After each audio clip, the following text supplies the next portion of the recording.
hanya pecah telur juga, Bang. Ya? Bukan berbicara peta. Ini luar biasa tanggung jawab yang harus diberikan pemerintah berikan ke kita. Bagaimana menciptakan pelayanan transportasi yang lebih baik. Terus bagaimana Dinas Perhubungan berkolaborasi bekerja sama dengan stakeholder yang lain. Kalau sudah macet perhubungan yang disalahkan. Sudah macet lalu lintas yang disalahkan. Tapi coba kita cari hulunya. Kenapa ini terjadi? Bagaimana perizinannya? Apakah sudah tersedia lahan parkirnya? Yang kedua, kalau ada yang melanggar harusnya terlibat dari sini Satuan Polisi Pamong Praja. Ini harus turun. Oh, ini tidak boleh karena melanggar sempadan jalan. Harus begitu.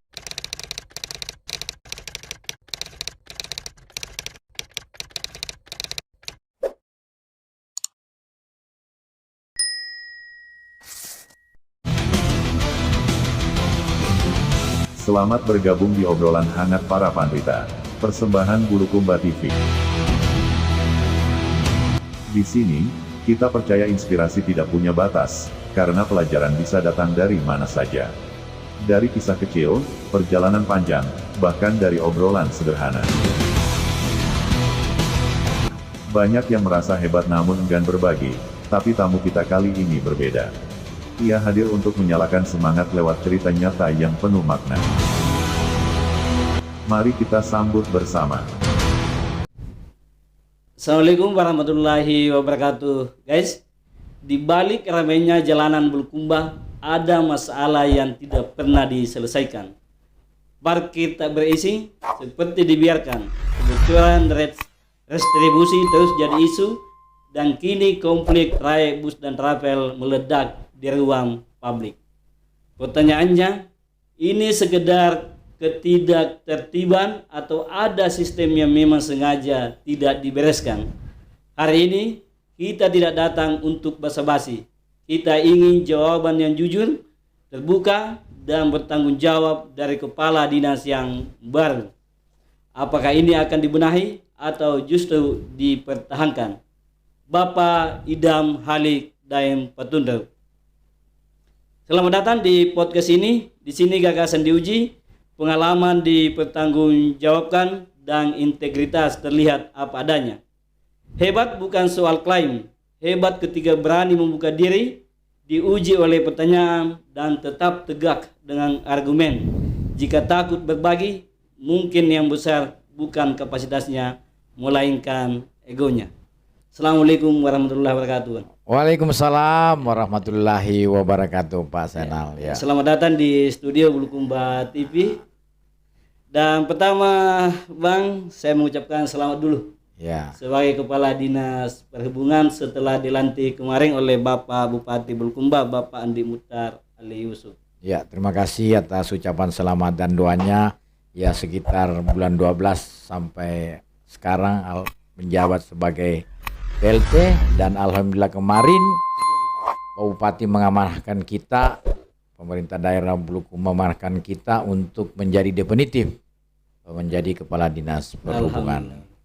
Akhirnya pecah telur juga, Bang. Ya? Bukan berbicara peta. Ini luar biasa tanggung jawab yang harus diberikan pemerintah berikan ke kita untuk bertanggung jawab kepada masyarakat di Dinas Perhubungan. Tapi rasa-rasanya lama juga ya, Bang, ya, sampai kemudian naik ke eselon 2, Bang, ya? Ya, kalau saya juga pernah di kepegawaian, bahwa saya sudah bisa mengatakan bahwa kalau kita berbicara jabatan itu amanah. Dan alhamdulillah baru mungkin sekarang diamanahkan untuk menduduki jabatan pimpinan tinggi Pratama eselon 2. Bagaimanapun juga kalau memang rezekinya akan ke situ, cepat atau lambat, cepat atau lambat pasti ke sana. Kalau amanahnya ke sana, mau kemana pasti jenjangnya ke sana. Jelas kita tak ikuti tahapannya semua. Bekerja yang baik sesuai aturan regulasi, memberikan inovasi, menjadikan suatu tanggung jawab yang diberikan kepada pemerintah dari pemerintah daerah. Ya, saya ingat 2010 kalau saya tidak salah itu sudah jadi pejabat ya, Bang, ya? Saya sebelum di perhubungan itu saya mulai ke awal karir saya dari sampai 2016 saya hampir 13 tahun di BKPSDM. 2012 saya sudah kepala bidang eselon 3. Kepala bidang mutasi pernah di BKPSDM. 2016 ke perhubungan sampai dengan sekarang akhirnya hampir 10 tahun sudah di perhubungan. Wah, tahu betul lah sisi luar dalamnya perhubungan. Tidak juga tahu betul, tapi ya seluk-beluknya perhubungan kita bisa dalami juga. Berarti kalau dihitung ada sekitar 10 tahunan. 10 tahunan. 2016 saya di perhubungan dari kepala bidang mutasi waktu itu di mutasi 2016 masih ada kepala bidang laut namanya. Kepala bidang laut diambil oleh kementerian, akhirnya berganti-ganti nama bidang sampai dengan sekarang naik sekretaris, naik di BKD yang sekarang BKPSDM berapa lama jadi kabit di situ? Saya 2016 sudah kepala bidang mutasi. 2012 iya. 2012 sudah naik kepala bidang. 2016 pindah ke yang saya ingat 2010 kalau saya masih kasih. Ya, kepala seksi mutasi. Jadi tidak lama kemudian jadi kabit mutasi. Iya. Guys, ini abang saya ini yang banyak membantu saya dulu ini ketika di BKPSDM atau BKD. Iya, makanya waktu pertama ketemu langsung Pak Zainal yang masih di BLK waktu itu ya. Masih. Ya, begitu pemirsa. Iya baik Bang, apa yang menjadi harapan ke depan oleh Bupati Bulukumba ketika diberi amanah jadi kepala dinas? Siapa tahu ada bisik-bisik atau ada hal-hal yang disampaikan secara langsung oleh Bapak Bupati. Yang jelas beliau mengatakan bantu kami, bantu pemerintah daerah sesuai tupoksinya Dinas Perhubungan bagaimana menciptakan pelayanan transportasi yang lebih baik. Terus bagaimana Dinas Perhubungan berkolaborasi bekerja sama dengan stakeholder yang lain. Karena perhubungan tidak mampu dengan sendirinya. Karena kenapa? Kita harus pahami bersama bahwa perhubungan itu berbicara manajemen, berbicara rekayasa, berbicara rambu-rambu. Jadi pelaksanaan teknis di lapangan harus berkolaborasi dengan teman-teman dari Polantas, Satuan Lalu Lintas. Karena kenapa mereka adalah yang di lapangan memberikan terjadinya pelanggaran-pelanggaran. Apabila terjadi pelanggaran itu tugas-tugas di bidang lantas.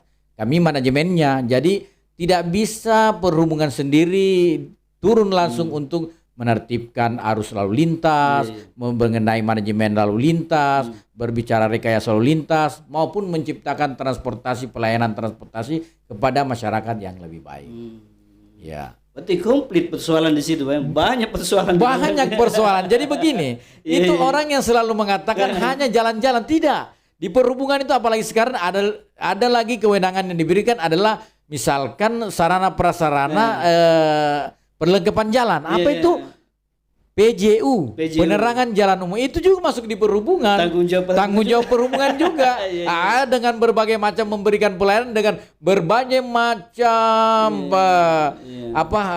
dinamikanya pelayanan masyarakat yang mengatakan begini. Tapi insyaallah kita akan benahi semua bagaimana memberikan pelayanan itu. Abang baru saja dilantik di tengah banyaknya persoalan transportasi seperti yang disebutkan tadi Bang. Apa masalah yang paling krusial yang langsung Abang anggap itu yang darurat Bang? Jadi begini. Kalau perhubungan itu yang paling sering masyarakat soroti tentang yang pertama itu tentang bagaimana kemacetan, kepadatan kendaraan maupun masalah parkiran yang ada di Bulukumba. Jadi perlu saya jelaskan kepada masyarakat di sini bahwa kalau kita berbicara permasalahan perhubungan transportasi, memang harus kita kaji di hulu sampai ke hilir. Karena kenapa di sini? Di sini berbicara transportasi itu, bangunan itu, perhubungan itu ada namanya sistem manajemen rekayasa lalu lintas, ada namanya analisis dampak lalu lintas. Contoh kasus. Jangan kita selalu menyalahkan hilirnya. Kalau sudah macet perhubungan yang disalahkan. Sudah macet lalu lintas yang disalahkan. Tapi coba kita cari hulunya. Kenapa ini terjadi? Rata-rata ternyata penyebabnya ini adalah ruang parkir yang ada di toko-toko dan di jalan-jalan itu tidak mencukupi membangun tapi tidak menyiapkan lahan parkir. Nah, inilah hulunya. Tidak pernah. Ini harusnya kan harus ada tanggung jawab dari OPD yang lain, misalkan perizinan yang memberikan izin. Betulkah itu ada lahan parkirnya? Membangun toko, membangun rumah sakit, membangun apapun itu BTN atau apa toko-toko, tapi tidak mempunyai lahan parkir. Masyarakat parkir pasti di luar. Itulah kan terjadi kemacetan di situ, terjadi hambatan. Makanya inilah saya bilang perizinan harus ada sebelum membangun ini, hulunya harus dilihat. Jangan selalu disalahkan hilirnya. Tapi cobalah sebelum masyarakat membangun, coba bagaimana perizinannya.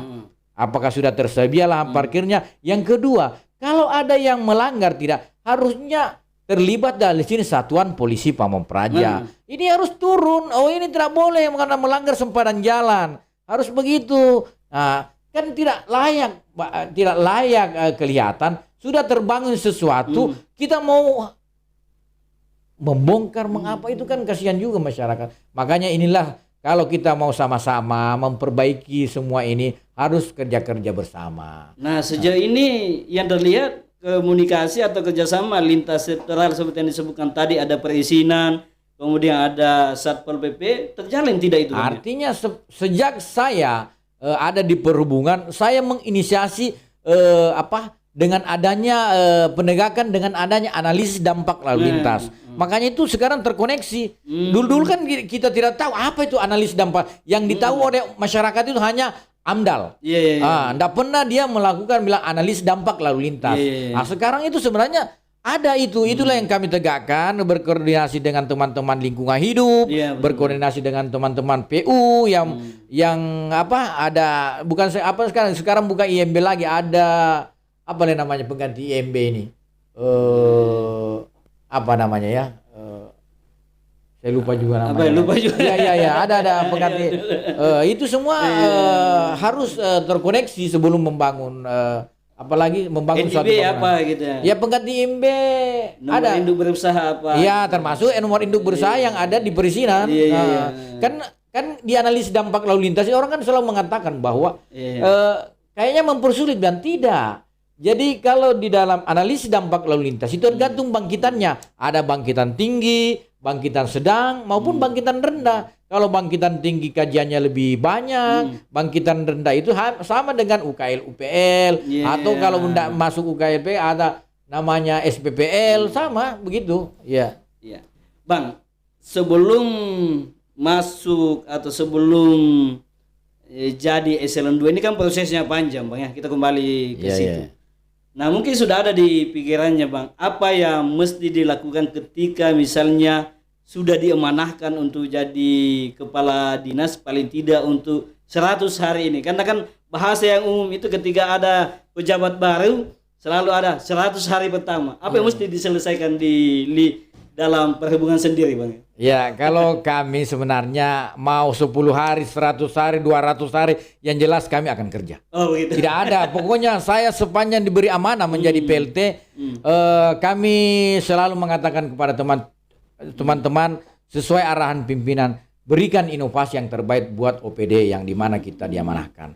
Makanya itu banyak yang kita lakukan. Bagaimana kita memberikan pemahaman ke masyarakat untuk bagaimana dia memarkir kendaraan, memberikan pengertian kepada pemilik kendaraan untuk masuk ke terminal. Karena kenapa? Kalau tidak masuk ke terminal, PAD kita bocor.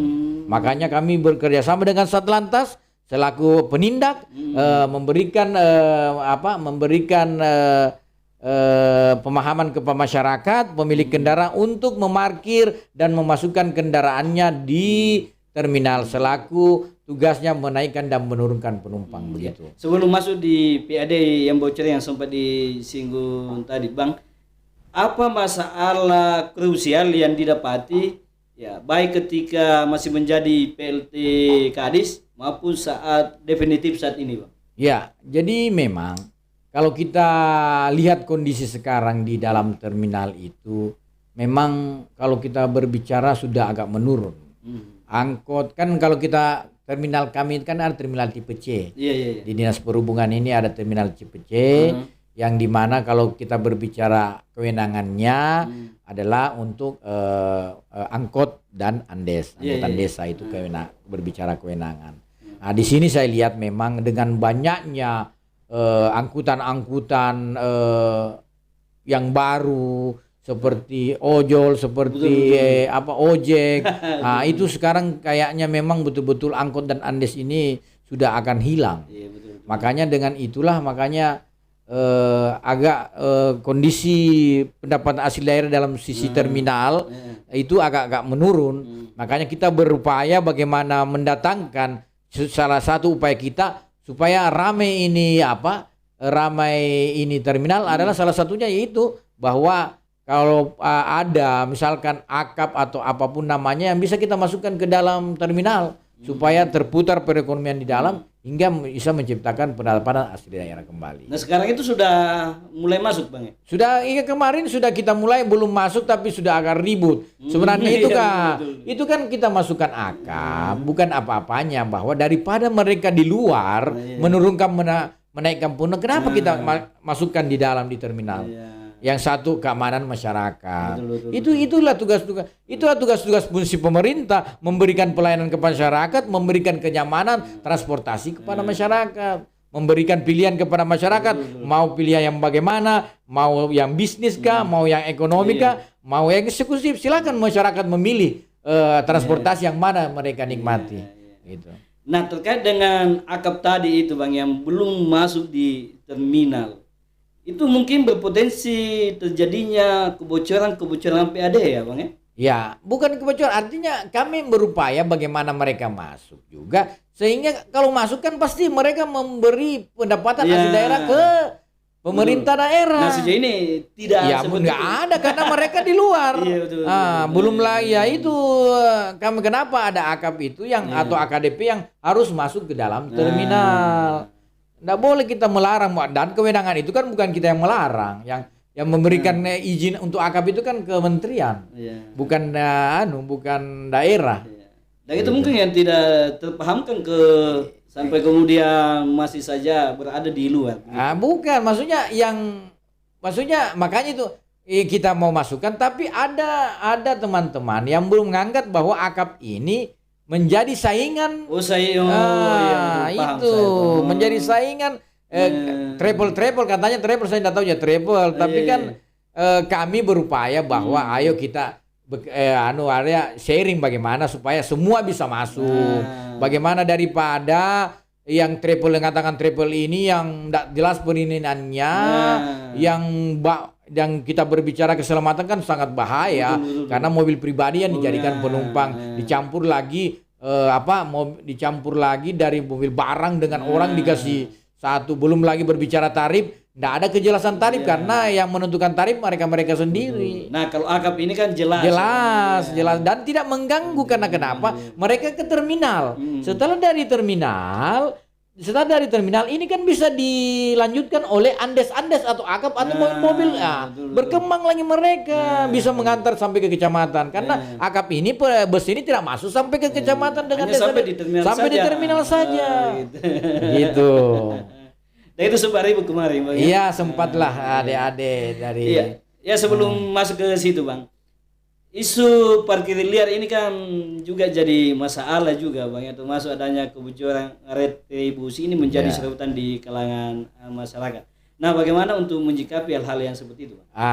Alhamdulillah, insya Allah sejak saya ini di PLT-kan, untuk insya Allah tahun ini saya sudah membentuk tim. Saya sudah membentuk tim Saya sudah membentuk tim penertiban pelayanan parkir tepi jalan, di mana yang keterlibatannya itu ada dari pihak kepolisian, ada dari Danpom, ada dari kejaksaan. Jadi itu akan menyisir nanti petugas-petugas parkir liar yang tidak memiliki identitas. Iya betul. Karena sekarang banyak sekali ada titik-titik lokasi yang dikuasai oleh juru-juru parkir liar yang tidak punya identitas, yang tidak mempunyai karcis atau retribusi, yang tidak masuk ke pemerintah daerah. Nah, itulah salah satu cara kami. Jadi kami akan sisir nanti, dari tim penertiban ini akan turun, mengambil mereka, menindak bahwa kau tidak boleh memberikan pemahaman. Anda bisa masuk, ayo kita kerjasama, tapi memberikan sumbangsi kepada pemerintah daerah. Kami akan kasihkan surat tugas, kami akan memberi edukasi bahwa begini. Ya, karena memang ada kecurigaan di kalangan publik bahwa bisa jadi ada permainan di lapangan, Bang. Parkir liar ini dengan oknum tertentu, misalnya di lingkup dinas perhubungan untuk main mata misalnya. Nah, kalau ada hal-hal seperti itu akan ditindaki, Bang. Saya sampaikan kalau ada masyarakat melihat atau mendengar informasi bahwa orang dinas perhubungan main mata dengan petugas-petugas parkir, laporkan ke saya. Satu hari itu pun saya terima laporan dan terbukti, saya akan pecat. Wah, tegas ya, Bang. Tidak boleh main-main, Pak. Betul. Kita sekarang dengan kondisi begini tidak ada yang bisa kita lakukan. Bagaimana, Pak? Dengan harus kita mencari PAD. Tapi bagaimana sesuai regulasi dan aturan yang berlaku.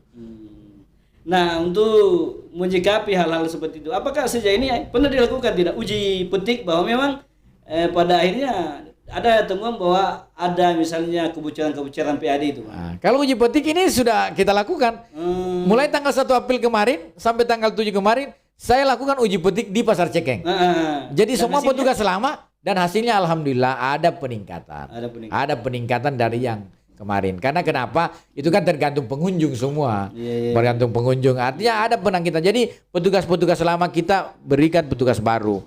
Nah, itu tanggal 1 sampai tanggal 7 kami akan lakukan lagi, berlanjut lagi 1 minggu ke selanjutnya. Terus yang kedua, salah satu upaya untuk meningkatkan PAD yang kita disampaikan tadi oleh Pak Zainal bahwa ini hari Senin kemarin pagi saya masih turun ke pasar tradisional Palampang untuk uji petik. Jadi paginya saya masih turun, saya belum tahu bahwa sorenya ada mutasi.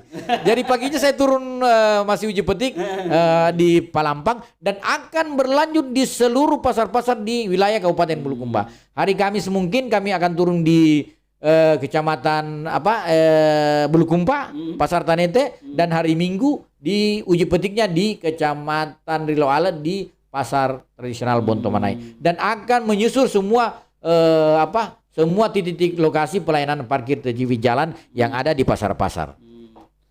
Nah, kalau saat ini, Bang, pasar ada berapa sih pasar yang memang menjadi tanggung jawab Dinas Perhubungan dalam hal parkirnya, Bang? Kan ada juga pasar yang jadi milik desa begitu, Bang, ya? Ya, jadi begini.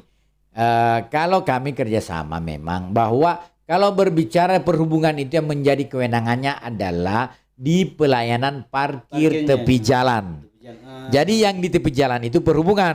Tapi kalau di dalam pasar perdagangan yang ambil alih.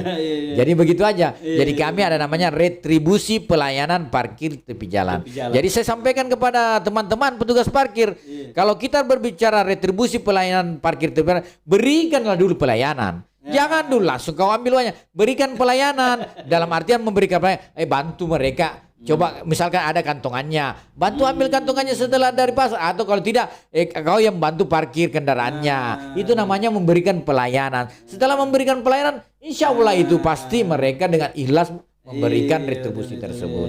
Jadi ada pelayanan plus ya? Iya, ada pelayanan plus. Malahan mungkin 2.000 kalau motor bisa saja langsung 5.000. Ambil nih Pak. Begitu. Ambil saja, silakan ya. Betul. Kan nyaman juga itu. Pengunjung ketika ada pelayanan iya, itu, setelah mereka belanja kita ambilkan kantongannya, dibawakan ke motornya, memperbaiki ke arah motornya, malah di balik diarahkan keluar. Nah ini Bang, yang jadi persoalan juga yang saya lihat di lapangan ini soal jalur pasar sentral ini Bang, karena ini menjadi titik macet ini yang paling kronis ini. Nah, bagaimana untuk menyikapi yang hal itu? Inilah Bulukumba. Artinya kalau kita berbicara kemacetan itu saya rasa belum kemacetan. Masih kepadatan. Kalau kita berbicara transportasi itu masih kepadatan. Pada saat juga waktu-waktu tertentu. Tapi ke depan memang perlu kita sudah benahi, perlu kita cernai, perlu kita evaluasi. Karena kenapa? Saya lihat setiap pagi dan sore itu mulai padat. Lajae. Ini salah satu semua tadi kan bangkitannya semua dari Samratulangi, Lanto Dempasewan, Petarani ini kan semua. Betul. Dan kita lihat Pak Enal, misalnya kita lihat masyarakat yang menyaksikan ini bahwa di Samratulangi itu coba parkirannya. Jarang ada orang memarkir kendaraan di dalam toko. Rata-rata di luar. Di luar dulu. Apa yang kita mau evaluasi kalau begitu? Ya, kita mau lihat pertokoan kondusifkah mereka lahan parkirnya. Makanya itu saya bilang memang kalau kita mau melihat kondisi arus lalu lintas atau di Jalan Samratulangi ini memang perlu banyak faktor yang kita perlu benahi.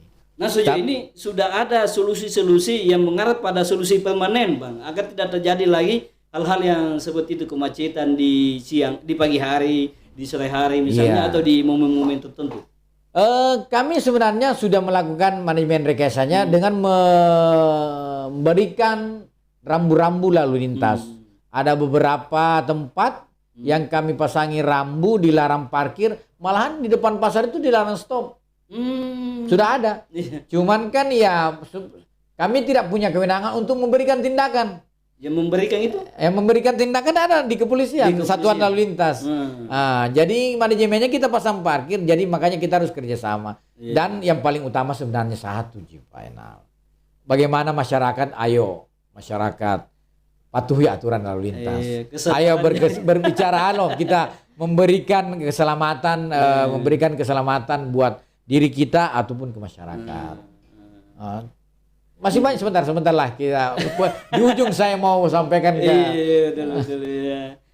Nah, yang kalau begitu yang perlu disentuhkan sisi kesadarannya, sisi humanisnya. Nah, sejauh ini sudah dilakukan tidak oleh dinas terkait, katakanlah perhubungan misalnya, atau kepolisian atau instansi-instansi lain yang ada hubungannya dengan soal lalu lintas ini, Pak? Iya, jadi sepanjang saya ini mungkin bisa dilihat juga bagaimana kami bersama-sama dengan teman-teman media, teman-teman wartawan, memasukkan bekerja sama dengan Satuan Lalu Lintas, bersosialisasi kepada masyarakat, memberikan pemahaman kepada mereka bahwa jangan parkir sembarang, terus toko-toko menyiapkan lahan-lahan parkir. Tapi sebelum kami tindaki, kami memberikan sosialisasi, malah sampai sebulan kami turun. Kalau kami insya Allah perhubungan setiap pagi dan sore teman-teman akan jaga di setiap di Lajae atau di mana titik-titik yang kami anggap rawan terjadinya kepadatan kendaraan. Nah, dan ke depan juga mungkin yang Lajae ini perlu kita sudah antisipasi. Mungkin ada pelebaran jembatan atau ada alternatif jalan lain, karena di Jelajah ini cuma satu, tinggal itu aja jalan yang menjadi penghubung nasional ke Kabupaten Sinjai, ke Kabupaten Bone, terus bagaimana pemukiman yang padat ini di Desa Polewali, di desa apa lagi, Tacorong yang luar biasa, BTN-BTN yang ada di sini, masyarakat kita itu cuma satu di Lajai. Jadi setiap pagi dan sore itu sangat-sangat bisa terjadi kredit atau kepadatan kendaraan di situ. Sudah ada bayangan solusi apa yang akan ditempuh terkait dengan kemacetan itu? Apakah ada misalnya pelebaran jembatan atau mungkin ada jalur alternatif yang akan dibuat oleh pemerintah, Bang? Ya, kalau itu kan kita harus bicara bersama, karena kewenangan itu bukan di perhubungan. Kalau kami cuma berbicara transportasi, bahwa hal ini merupakan salah satu dampak yang ada di Lajai, kenapa bisa terjadi kepadatan kendaraan pada saat pagi dan sore hari. Makanya sudah ada alternatif yang harus dilakukan. Yang pertama yaitu mungkin pelebaran jembatan di Lajai, yang itu kewenangannya bukan di kabupaten juga, itu kewenangan balai di kementerian. Makanya harus koordinasi pemerintah daerah ke PU ke kementerian. Atau kan sudah ada usulan. Sudah kami dari usulkan. Dinas Perhubungan melalui kajian-kajian. Iya, sudah. Dilakukan sebelumnya, Bang, ya. Iya, sudah ada, kita sampaikan ke sounding kepada teman-teman OPD maupun atau pengambil kebijakan pada saat rapat-rapat, kami sampaikan bahwa ini kalau kita lihat dari persepsi perhubungan begini yang terjadi. Nah, jadi perlu kolaborasi dengan. Dan insya Allah tahun ini juga sepanjang perhubungan ada, kami sudah bentuk juga namanya Forum Lalu Lintas Angkutan Jalan. Itu akan berfungsi nanti setiap permasalahan jalan, setiap masa perlengkapan jalan akan dibahas di forum tersebut. Sudah terbentuk? Sudah terbentuk. Saya belum. Ini kita mau jalankan ini. Sudah ada SK-nya, kita akan launching dan kita akan Pak Bupati untuk mengapa lagi membuka forum tersebut. Bisa di-spill sedikit Bang seperti apa kerja-kerjanya nanti ketika forum itu sudah terbentuk, sudah di-SK-kan dan sudah di-launching oleh Bapak Bupati? Iya, setiap bulan kami akan rapat, semua permasalahan jalan dan lalu lintas akan dibahas. Contoh kecil, yang pertama masalah bagaimana membicarakan tentang parkir liar, membicarakan tentang jalan-jalan yang rusak karena kendaraan-kendaraan yang besar, berbicara bagaimana menyikapi tentang bangunan-bangunan yang tidak memiliki analis dampak lalu lintas. Semua permasalahan jalan akan dibahas itu. Bagaimana penerapan rambu-rambu, apa permasalahannya. Terus itu bagaimana jasa harja masuk kalau terjadi kecelakaan, yang mana menjadi black spot. Bagaimana kami mengintervensi dengan rambu-rambu. Bagaimana balai dengan kewenangan jalannya, kan ada kewenangan jalan. Ada jalan kabupaten, ada jalan provinsi, ada jalan nasional. Itu harus pokoknya semua permasalahan jalan apapun lalu lintas itu akan dibahas di situ setiap bulan. Dan lini sektornya itu ada di perhubungan, Pak? Iya, di lini sektornya di perhubungan. Siapa saja yang terlibat itu ada lalu lintas, jasa harja, ada kepala dinas PU, kepala dinas perdagangan, perhubungan butuhnya, termasuk Pak Bupati penanggung jawab, Sekda dan Sekda ketuanya. Kami selaku sekretaris di dalamnya. Nah, di situ juga akan berbicara sanksi atau apa, Bang? Ya, atau hanya sebatas rekomendasi saja kepada stakeholder terkait? Artinya kami di situ akan memberikan dulu solusi-solusi, memberikan solusi permasalahan-permasalahan yang ada di Kabupaten Bulukumba ini. Ya, ini juga Bang, terkait dengan keluhan soal kecelakaan dan keselamatan jalan itu ternyata Bulukumba juga ya masuk tinggi lah Bang ya, apalagi di momen-momen tertentu, di Ramadan misalnya kan ada kecelakaan. Nah, akar masalahnya itu di mana sebenarnya Bang sampai ada yang seperti itu? Iya. Alhamdulillah hasil dari evaluasi dari kemarin Ramadan ini yang baru, bahwa tingkat kecelakaan data dari kepolisian maupun jasa harga alhamdulillah dapat ditekan dibandingkan. Artinya inilah keberhasilan kerja-kerja kolaborasi dari semua stakeholder yang terkait. Tapi kalau kita berbicara kecelakaan, banyak penyebabnya Pak Enal. Banyak penyebabnya, bisa saja human error, bisa saja juga memang karena kelelahan orang yang jauh akhirnya capek. Terus yang kedua, kalau saya lihat data dari jasa harja ini, kecelakaan yang terjadi itu adalah di bawah umur. Jadi inilah harusnya kerja-kerja kita. Yang pertama kita sudah akan lakukan adalah bagaimana berbicara sosialisasi keselamatan kepada adik-adik kita, remaja, SMA, apalagi SMP. SMP sekarang sudah ada yang banyak. Makanya ke depan memang kami akan, tapi ya insya Allah direspon oleh semua pengambil kebijakan, kita akan lakukan penambahan bus-bus sekolah. Artinya kalaupun bisa, apalagi SMP, kalaupun bisa janganlah memberikan kendaraan untuk dipakai ke sekolah, karena mereka belum, sedangkan SMA saja Pak Enal 17 tahun. Artinya kalau lebih dari 17 tahun ada yang kelas 2 dan kelas 3, kelas 1 belum. Makanya itulah semua mungkin ke depan kita akan permantap lagi bus-bus sekolah ini kita lakukan untuk mengantar dan menjemput anak-anak kita, memberikan pelayanan kepada mereka untuk menjemput dan mengantar. Nah, itu pernah booming kalau saya tidak salah Bang ya, di beberapa tahun yang lalu bus-bus sekolah itu aktif untuk mengantar dan menjemput anak sekolah sampai misalnya di luar kota Bulukumba. Iya. Nah, sejauh ini bagaimana kondisinya yang seperti itu Bang? Masih adakah bus-bus atau kendaraan yang siap pakai atau sudah banyak yang diparkir dalam kondisi rusak misalnya gitu? Artinya dari 4 bus yang ada untuk bus sekolah, sekarang itu yang satu sudah nggak berfungsi lagi, memang sudah usur. Yang masih bisa berfungsi 3, ya itulah sebenarnya karena kan sekarang sudah ada zona. Dulu memang kita sampai ke Bontomanai, sampai ke Juloe karena belum ada zona. Sekarang ini ada zona, akhirnya tidak sampai ke jauh lagi. Mungkin lagi ke depan akan lebih dekat saja. Artinya ini yang perlu kita layani ini yang di dalam sekolah, misalkan SMP 1, SMA 1, SMA 8, SMP 2. Karena kenapa? Ini juga sebenarnya sumber-sumber terjadinya kemacetan. Kalau pulang sekolah itu pengantar yang berjubel-jubel itu orang tuanya ngantri di pinggir-pinggir jalan yang menyebabkan juga penyebab terhambatnya sehingga memberikan sedikit kepadatan kendaraan pada saat pulang sekolah dan pada saat pagi pada saat mengantar sekolah. Inilah mungkin dengan ke depan kalaupun insya Allah direspon sama pengambil kebijakan, kita akan lakukan itu untuk mengaktifkan di dalam kota ini untuk bus-bus sekolah ini. Sudah disodorkan proposal itu, Bang? Ya belum.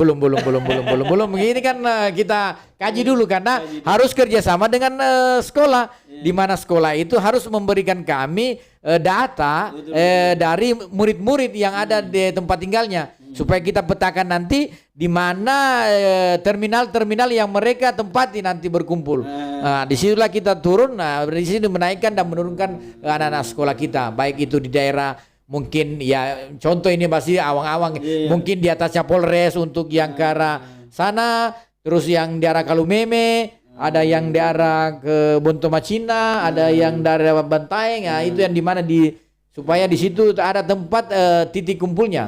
Di situ tempat namanya semacam bukan terminal siapa ya? Semacam haltenya kita siapkan di mana. Itu yang masih kita kaji. Lagi mengkaji kita buatkan kajian-kajiannya. Tapi sepertinya momennya tepat, Bang. Apalagi dengan adanya penghematan energi BBM yang ada kaitannya dengan konflik Timur Tengah ini kan bisa menghemat BBM. Oh iya. Artinya kalau berbicara menghemat ya jelas, apalagi sekarang kita berbicara untuk supaya mengurangi terjadinya kemacetan lalu lintas. Ya.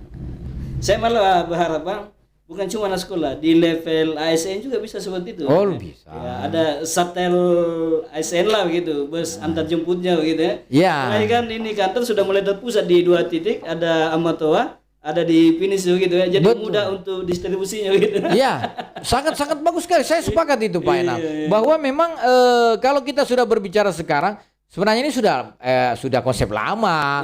Gubernur itu sudah lakukan tapi yang perlu kita siapkan pertama, yang pertama saya lihat sudah bagus karena beliau ini Pak Bupati, Pak Wakil Bupati, pemerintah daerah sangat luar biasa membangun 2 gedung. Betul. Gedung yang megah yang memusatkan memang pegawai-pegawai kita.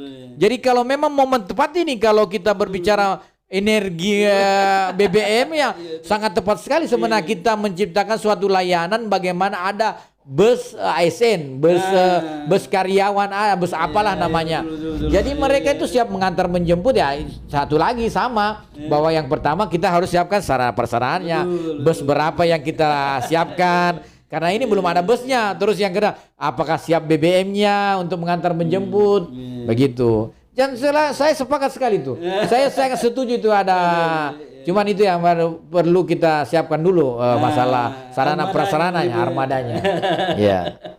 Ya saya punya harapan begitu, Bang. Karena kan ya SE juga termasuk salah satu kelompok masyarakat yang banyak berkontribusi atas meningkatnya pemakaian BBM, Bang ya. Iya. Saya kira kita sepakat itu. Sepakat sekali. Ya baik, Bang, kita kembali. Tadi saya masih penasaran dengan bus akap tadi itu, Bang, yang sampai kemudian menimbulkan demonstrasi di kalangan mahasiswa dan sopir. Ya mungkin juga kemarin ada RDP-nya, Bang ya. Itu sudah ada solusinya terkait dengan itu, Bang. Ya, solusinya cuma satu, bahwa yang pertama yang mengatasnamakan travel ini ayo masuk menjadi dilegalkan. Legalkan mereka supaya masuk. Dan itu saya bilang, kita tidak bisa menghalangi akap-akap ini untuk karena tidak ada fungsi terminal menurunkan penumpang, menaikkan dan penumpukan. Tidak ada yang dilanggar. Sepanjang mereka ada izin dari kementerian. Kami tidak bisa menghalangi. Yang kami mau bahwa kami mengajak bahwa yang mobil-mobil ompreng ini, ayo silakan kita jadikan mereka travel sesuai aturan dan regulasi yang ada. Setelah itu silakan jalan juga. Tidak ada Ji, begitu Ji. Nah sejauh ini yang travel ini berizin tidak ya Bang ya? Ya, Izin trayeknya apakah memang isi angkutan atau saya tidak tahu karena pribadi, plat pribadi saya tidak tahu. Kalau kita, saya mau kembali tanyakan sama Pak Ena kalau beli pribadi bisa tidak jadi karena iya. saya tidak tahu juga itu. Iya kan? Iya itu mesti juga dipahamkan, mesti juga dikasih pemahaman soal itu Bang ya. Katakan angkutan pribadi kan bisa jadi angkutan umum Bang ya. Apalagi ini kan terkait dengan kenyamanan, Keselamatan yang paling utama Pak Enal, karena jangan barang yang menumpuk yang sampai itu kan bahaya itu terjadi. Siapa yang mau tanggung jawab? Belum lagi tidak ada asuransinya, tidak ada ya. Belum lagi itu saya bilang tarik kembali ke tarif lagi. Siapa? Tidak ada yang menentukan tarif, tidak ada karena menentukan tarif itu berdasarkan dengan kesepakatan saja komunitas. Ya. Nah sejauh ini sudah ada komunikasi ke pihak-pihak yang saya sebutkan tadi Bang, yang travel itu yang boleh kata isinya masih dipertanyakan? Ya, pokoknya insya Allah kami selaku pihak pemerintah dari ini Dinas Perhubungan siap siap memfasilitasi dalam hal siap memberikan masukan, membantu untuk bagaimana menciptakan transportasi, membantu masyarakat untuk lebih memberikan pelayanan yang terbaik buat masyarakat kita ini. Saya jadi bertanya-tanya juga Bang ya, bahwa bus akap ini kan transportasi yang secara resmi dan berisi dan memang sesuai dengan kriteria angkutan Bang ya.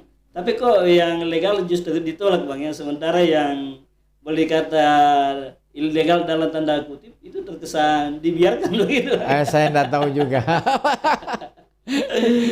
Karena yang menjadi bukan kami, kewenangan kami untuk menindak hal-hal yang begitu.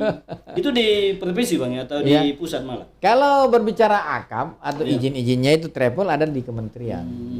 Tapi kan ada balai. Artinya balai yang ada di balai perpanjangan tangan ada di Makassar toh. BPTD kelas 2 ada perpanjangannya, artinya mungkin bisa koordinasi ke balai dulu untuk Nah kalau yang kendaraan travel ini yang berplat hitam ini yang punya kewenangan untuk menertibkan ini siapa Bang? Kalau berbicara itu kewenangan dari pihak kepolisian. Ya. Bukan kewenangan perhubungan untuk penegakan aturan kan. Mestinya Bang ya? Iya, kami cuma tidak ada. Sudah ada komunikasi dengan pihak kepolisian? Iya, lalu lintas pasti kami selalu berkoordinasi. Kami sekarang itu kolaborasi sangat luar biasa, banyak bantuan-bantuan dari teman-teman lantas, dari pihak kepolisian, sangat membantu kami. Di mana di lapangan itu saya bilang tadi tidak mungkin satu perhubungan saja yang turun, harus semua stakeholder yang terkait harus sama-sama turun. Ya, sebab bagaimanapun juga ya terkait dengan keselamatan itu tadi Bang ya. Iya, betul. Yang mau berangkat dari Bulukumba misalnya ke Makassar ya mesti dengan angkutan yang nyaman, aman, iya, berkeselamatan gitu. Nah, itulah tujuan pemerintah. Iya, betul. Kita hadir untuk memberikan pelayanan ke masyarakat. Ya, baik Bang. Terkait dengan kemacetan, sebenarnya sih kalau di Bulukumba di titik mana saja yang sering terjadi kemacetan selain yang disebutkan tadi, ada di depan pasar terminal di Jalan Ratu lain, di titik lain yang menjadi catatan perhubungan di titik mana saja?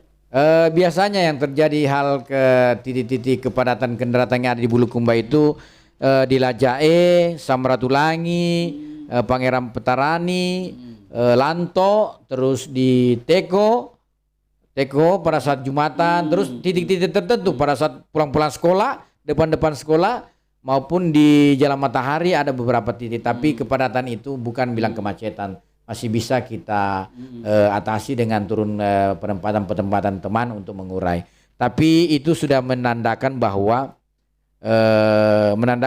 kita harus berupaya ke depan sudah mampu memberikan solusi permasalahan kepadatan kendaraan tersebut. Dan juga wajar jikalau orang padat kendaraan itu kemacetan atau kepadatan itu kan menandakan bahwa kota itu berkembang. Ekonomi Masyarakat itu tidak bisa kita mungkin. Karena kenapa? Itu yang terjadi di Indonesia saja, jangan di Bulukumba. Kendaraan bertambah, jalan yang tidak bertambah. Jadi jumlah kendaraan yang sangat bertambah sampai terus lebar jalan yang tidak pernah bertambah. Terus kendaraannya lama tidak pernah, beda di luar negeri. 5 tahun kendaraan sudah tidak pakai, tidak boleh lagi ganti. Beda kita maupun dari zaman bala masih ada semua kendaraan masih turun di jalan. Begitu. Mestinya itu seiring dengan bertambahnya populasi kendaraan ya juga kapasitas jalan mesti ditingkatkan juga. Ya tadi disebutkan Bang bahwa untuk menyikapi masalah transportasi itu butuh kerjasama lintas sektoral Bang ya. Nah terkait dengan itu apakah di lapangan ada tidak tumpang tindih kewenangan yang kadang dirasakan Bang ya, sehingga pada prakteknya dan hasilnya itu tidak ditemukan hasil yang memuaskan begitu? Begini, kalau berbicara tumpang tindih kewenangan sebenarnya sudah tidak ada. Karena sudah ada jelas regulasinya masing-masing. Bagaimana pihak perizinan dalam hal membangun ruko-ruko, membangun toko-toko, membangun gudang-gudang. Apakah di sini lokasinya pegudangan? Itu kan RT RW terbangun. RDTR bagaimana tidak boleh membangun gudang-gudang di wilayah-wilayah terus di mana sebenarnya kewenangannya perhubungan dalam hal manajemen rekayasa, menciptakan rambu-rambu, memasang rambu-rambu, bagaimana kepolisian dengan kewenangannya menindak kalau terjadi kecelakaan, menindak kalau terjadi pelanggaran. Sebenarnya berbicara kewenangan sudah jelas semua. Kewenangan itu tinggal kolaborasi yang baik di lapangan itu saja. Ya, kewenangan sudah jelas, kolaborasi perlu ditingkatkan, tetapi mungkin saja ada komponen-komponen tertentu atau sektor tertentu yang kadang mengabaikan itu Bang, sampai kemudian berimplikasi pada sektor yang lain misalnya kan begitu ya. Ya maksudnya bagaimana? Saya belum. Maksudnya katakanlah perizinannya yang mestinya tidak bisa diberikan perizinan terkait penempatannya misalnya seperti itu, yang pada akhirnya tidak diberikan izin, yang pada akhirnya kemudian ya berefek pada terjadinya kemacetan, karena tidak hanya ruang parkir. Nah, kalau begitu saya bilang bahwa kalau berbicara aturan sudah jelas, tinggal personnya saya rasa ini, person orang yang ada di instansi tersebut. Yang mengendalikan instansi. Personnya kembali. Kalau kita bicara aturan sudah jelas bagaimana fungsi-fungsi Pol PP selaku penindak perda apa tidak sesuai. Itu kan kalau bangunan tidak sesuai perda ya udah harus siapa punya kewenangan. Ya, tinggal kewenangan masing-masing dari instansi. Apakah kita mau berkonsisten dengan aturan itu? Apakah kita mau menegakkan aturan itu? Ya silahkan kembali ke masing-masing. Makanya saya bilang kembali kolaborasi yang baik di semua instansi. Tapi pernah tidak di waktu tertentu pernah tidak kepikiran wah ini kayaknya nih sektor ini kayaknya tidak jalan sampai kemudian saya harus kena imbasnya begitu? Itu yang saya bilang tadi. Kalau kita berbicara transportasi harus berbicara dari hulu ke hilir. Jangan selalu hilirnya. Ada macet yang dicari perhubungan, ada dicari lantas. Emangnya kita ini sebagai Superman kalau sudah tapi bagaimana hulunya yang kita harus benahi. Oh, ini perizinannya. Oh, ini permasalahannya di sini penempatan parkirnya. Begitu. Dan yang paling penting sebenarnya satu. Ayo masyarakat. Patuhi aturan lalu lintas. Contoh, Pak Enal di depan rumah sakit sudah jelas terpampang di situ, dilarang masuk. Sudah ada manajemen rekayasa 1 jalur. Masih banyak teman-teman masyarakat kita yang melanggar. Itu kan situ salah satu upaya kami untuk meredam terjadinya kemacetan itu kami manajemen rekayasa 1 jalur di situ. Jadi masuknya dari Jalan Matahari, tidak boleh masuk dari Jalan Srikaya atau dari jalan mana di situ, Jalan Rambutan. Dan sudah disosialisasikan. Sudah ada rambu-rambu. 2024 kami lakukan manajemen itu. Mereka yang jadi sudah bertahun-tahun kami sudah sosialisasikan. Rambu sudah terpasang di situ semua. Tapi masih ada juga masyarakat kita yang tidak tahulah masih belum paham atau yang. Iya, dari sekian persoalan yang disebutkan tadi, Bang, apa sih yang paling mendesak untuk dilakukan dalam jangka waktu terdekat ini, Bang? Yang jelas yang paling kami akan lakukan pertama bahwa sekarang kami lakukan uji petik untuk peningkatan PAD kami di Dinas Perhubungan. Dan alhamdulillah perbandingan antara kemarin di bulan 12 dibandingkan 1 tahun itu pada saat kami PT diberikan apresiasi yang luar biasa dari anggota DPRD komisi kami di 3 karena terjadi peningkatan PAD, dan itu akan kami lakukan genjot terus bagaimana berupaya-upaya kami untuk meningkatkan PAD, mengurangi kebocoran-kebocoran, dan bagaimana kami ke depan kami sudah akan lakukan bahwa bagaimana ke depan kami akan membuat retribusi pelayanan parkir tepi jalan secara berlangganan. Tapi kami akan lakukan dulu studi komparasinya di kabupaten sudah lakukan. Bisa dikasih bayangan sedikit, Bang, seperti apa penerapannya? Bahwa nanti bukan lagi di seluruh wilayah Bulukumba ini kalau sudah berlangganan 1 kali bayar atau bisa 3 kali bayar dalam 1 tahun. Misalkan untuk motor 50, ini contoh, 50.000 dalam 1 kali bayar selama setahun. Jadi mereka dimanapun parkir sudah gratis. Daripada sekarang kucing-kucing ada yang tidak mau, ada yang mau, mending begitu. Artinya juga kebocoran tidak akan terjadi baik di juru parkir maupun di mana-mana. Begitu untuk sementara bayangan-bayangannya, mobil berapa, motor berapa, nah itu yang kita mau lakukan. Contoh kecil saja, coba pegawai berapa, 8.000 atau 5.000-an, kali 50.000 saja. Si mereka istirahat parkir, luar biasa kan, akan menjadi PAD buat kita. Belum lagi motor, belum lagi orang dari luar. Jadi mereka mau parkir di pasar-pasar sudah gratis, tinggal kita menyiapkan petugas-petugas parkir untuk membantu. Dan itu juga nanti yang membedakan antara yang berlangganan tidak ada stiker, ada penanda terkhusus. Ada penanda. Jadi kalau sudah itu tidak boleh lagi ditagih. Kalau sudah ada stikernya, ada hologram atau apa penanda khususnya yang sudah berlangganan. Beda, tetap kami combine-kan dengan yang konvensional. Bagi yang tidak ikut di parkir berlangganan akan ikut ke konvensional yang manual. Yang disasar siapa saja nantinya, Bang? Motor dan mobil. Maksudnya selain masyarakat biasa? Semua kami ASN juga? Kami tidak berbicara ASN, kami berbicara motor kendaraannya, objeknya. Begitu. Objek, bukan berbicara ASN, polisi, tentara atau siapa. Tidak, berbicara objek. Motor 2.000, motor segini, bukan motor segini, mobil segini. Maksud saya ketika ASN misalnya masuk di lingkungan kantor. Tidak. Kalau akan lingkungan kantor tidak. Yang ada itu di parkir tepi jalan. Tepi jalan. Nah, tadi sempat disebutkan juga, Bang, bahwa setiap ada masalah yang muncul di lapangan selalu yang menjadi sasaran tembak itu adalah perhubungan, Bang, ya. Nah, kalau berbicara soal itu seperti apa sih tingkat kepercayaan masyarakat terhadap perhubungan sih, Bang? Artinya begini, dengan adanya itu bahwa animo masyarakat bahwa kehadiran perhubungan itu sangat-sangat dibutuhkan.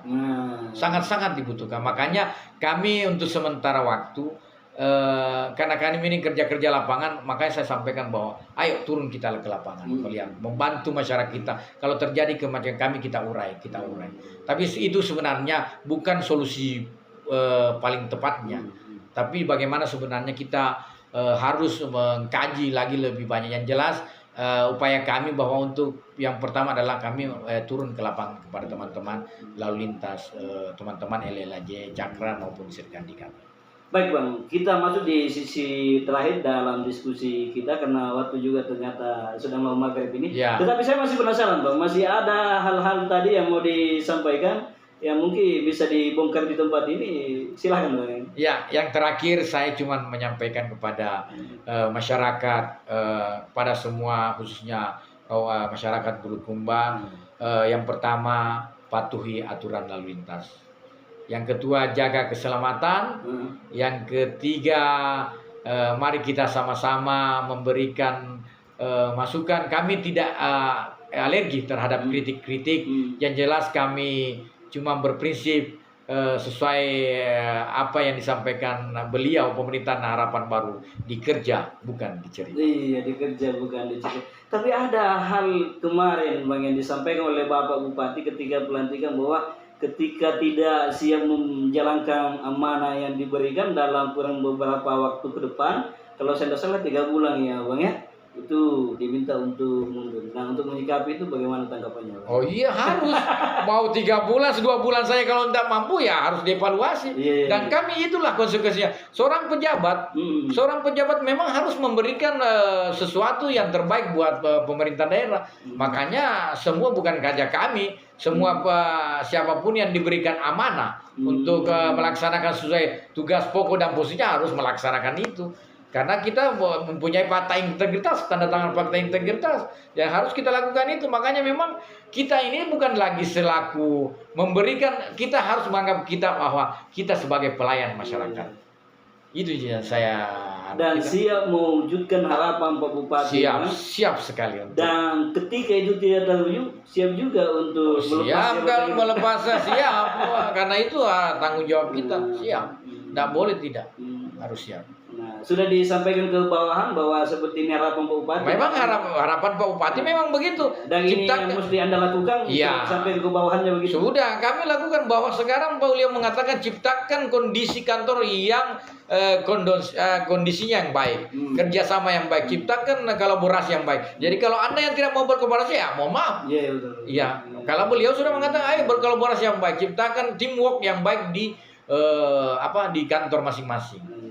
Begitu.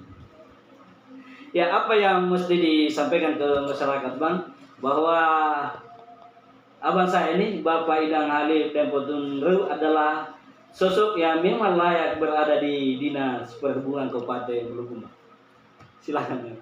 Saya mungkin sudah tadi sampaikan bahwa saya cuma menyampaikan ke masyarakat bahwa yang pertama tidak akan apapun yang kita lakukan, apapun yang kita mau tegakkan, apapun yang mau kita berikan, mau tindakan, kalau bukan karena kesadaran kita untuk mematuhi aturan itu akan tercapai. Makanya saya selalu mengatakan, ayo sama-sama kita masyarakat, aparat dan semuanya patuhi aturan berlalu lintas, jaga keselamatan, itu saja. Ya luar biasa Bang, sekaligus menjadi closing statement apa yang disampaikan tadi Bang.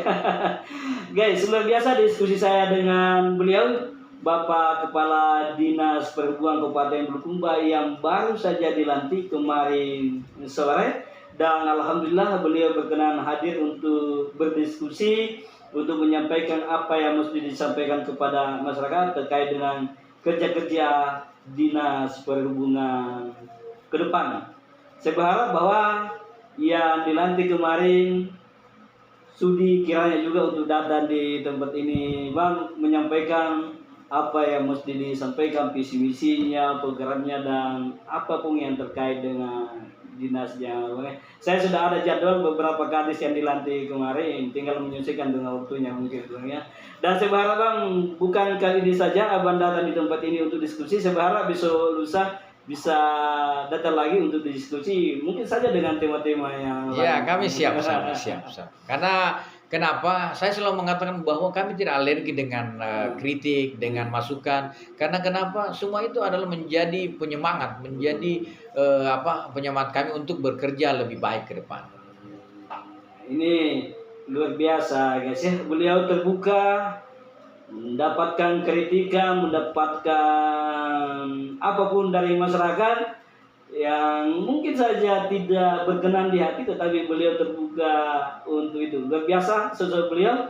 Dan sekali lagi terima kasih Bang atas kesempatannya hadir di tempat yang cukup sederhana ini. Dan guys, itulah diskusi saya dengan beliau, Bapak Kadis Perhubungan Kabupaten Bulukumba, Bapak Idam Halif dan Potun Reu.